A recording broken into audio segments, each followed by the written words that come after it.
This is the battle plan. I want you to look at this because it's not just a list of medications. No way. Each of these pillars is like a specialized weapon, designed to target and disable a very specific part of that destructive cycle we just talked about.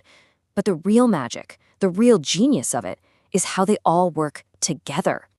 All right, let's get into the nitty-gritty with the first two pillars.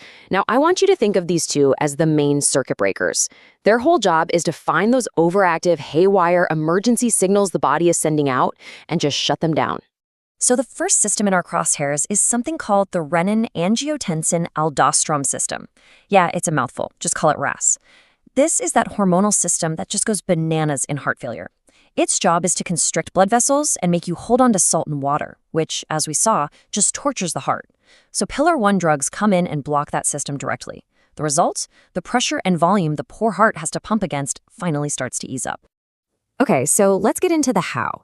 It's pretty cool, actually. For a long time, we had drugs called ACE inhibitors and ARBs. Their job was to block a really nasty hormone called angiotensin II. Think of angiotensin II as the body's master constrictor. It squeezes blood vessels and makes everything work harder, so blocking it is good. But then came the new class, the ARNIs, and they have this brilliant double-action mechanism.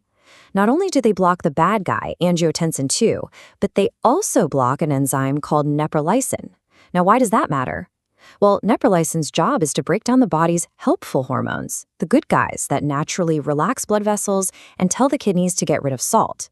So by blocking the enzyme that destroys the good guys, an ARNI actually boosts your body's own natural defense system. You're shutting down the bad and turning up the good.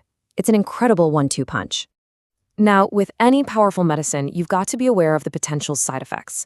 Since these drugs are designed to relax blood vessels and affect the kidneys, it makes sense that the main things to watch out for are low blood pressure or hypotension and changes in your kidney function. They can also cause your potassium levels to creep up, which is called hyperkalemia. That's why anyone on these drugs gets regular blood tests. Now, there's one really specific side effect tied to the older ACE inhibitors, a persistent, annoying, dry cough. And while it's very rare, there's a serious one called angioedema. This is a sudden swelling, usually of the lips, tongue, or throat, and if that ever happens, it's a medical emergency. Okay, on to Pillar 2. This one goes after the other big emergency system, the sympathetic nervous system. You know it as your fight or flight response. The problem in heart failure is that this system is stuck in the on position. It's like the engine is constantly redlining, flooding the body with adrenaline. This makes the heart beat way too fast and way too hard, 24/7. It's exhausting. Beta blockers are the solution. They basically step in front of the heart and shield it from that relentless adrenaline bath. So how do they pull this off? It's actually pretty elegant. Imagine the cells in your heart muscle have little docking stations, or receptors, just waiting for adrenaline to latch on. Beta blockers come in and basically plug up those docking stations. The adrenaline shows up, but it can't connect, so those go-faster signals never get through. The immediate effect? The heart rate slows down. And I need you to really get this. A slower heart is not a weaker heart. In this case, it's a smarter, more efficient heart. That extra fraction of a second between beats gives the heart's chambers more time to completely fill with blood.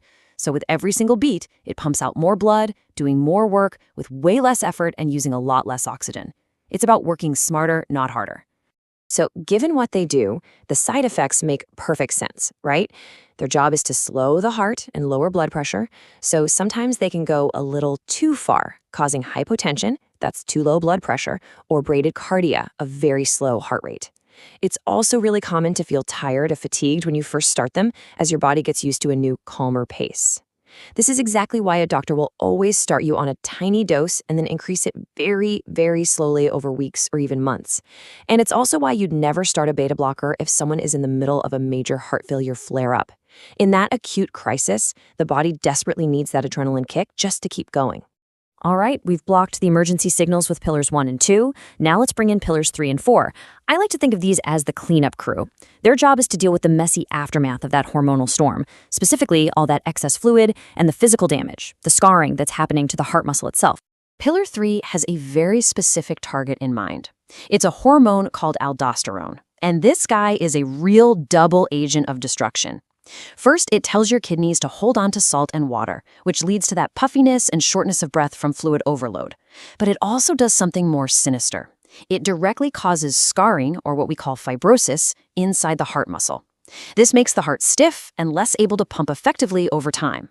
So the drugs that block aldosterone, they are called MRAs, do help you get rid of a little fluid, so they have a mild diuretic effect. But please, don't get hung up on that. That is not their main job.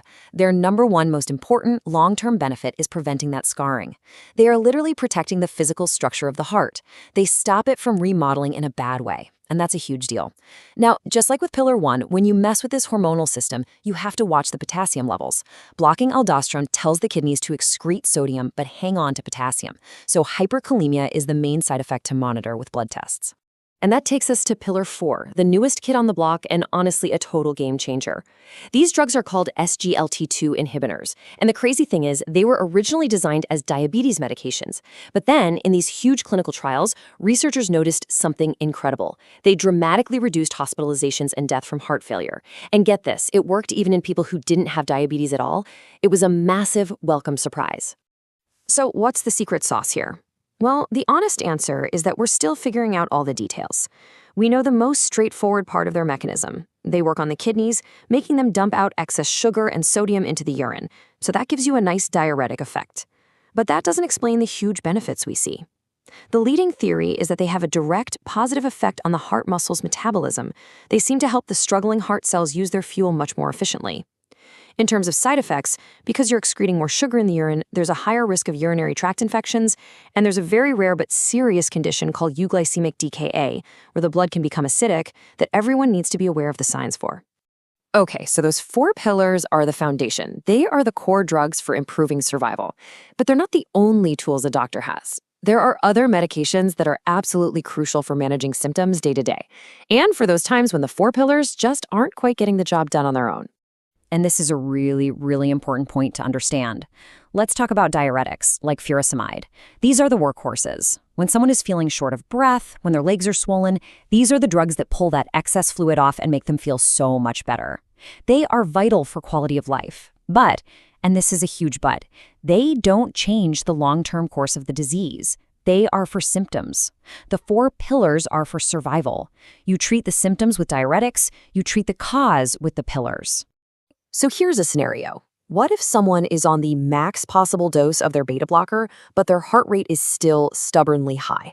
Well, that's where a drug like ivabradine comes in. It's a specialist. It works on a completely different channel in the heart's natural pacemaker. It gives doctors another lever to pull to achieve that all-important goal of getting the heart rate down into that more efficient zone. Okay, we've seen how they block hormones, how they shield the heart from adrenaline, how they tackle fluid and scarring. We've seen all the individual pieces. Now let's step back and look at the big picture. So we've gone through all these different drugs, all these mechanisms of action, all these side effects. So what? What's the end game here? What is the one single ultimate goal of using this whole 4-pillar strategy? It's simple, really. The goal is to break that vicious cycle. That's it. By attacking the problem from 4 different angles at the same time, these medications work in synergy to stop that destructive hormonal storm in its tracks. They do more than just make you feel better. They fundamentally halt the progression of the disease. They take heart failure, which for a long time was seen as a death sentence, and turn it into a manageable chronic condition. It's about giving people not just more years, but more life in those years.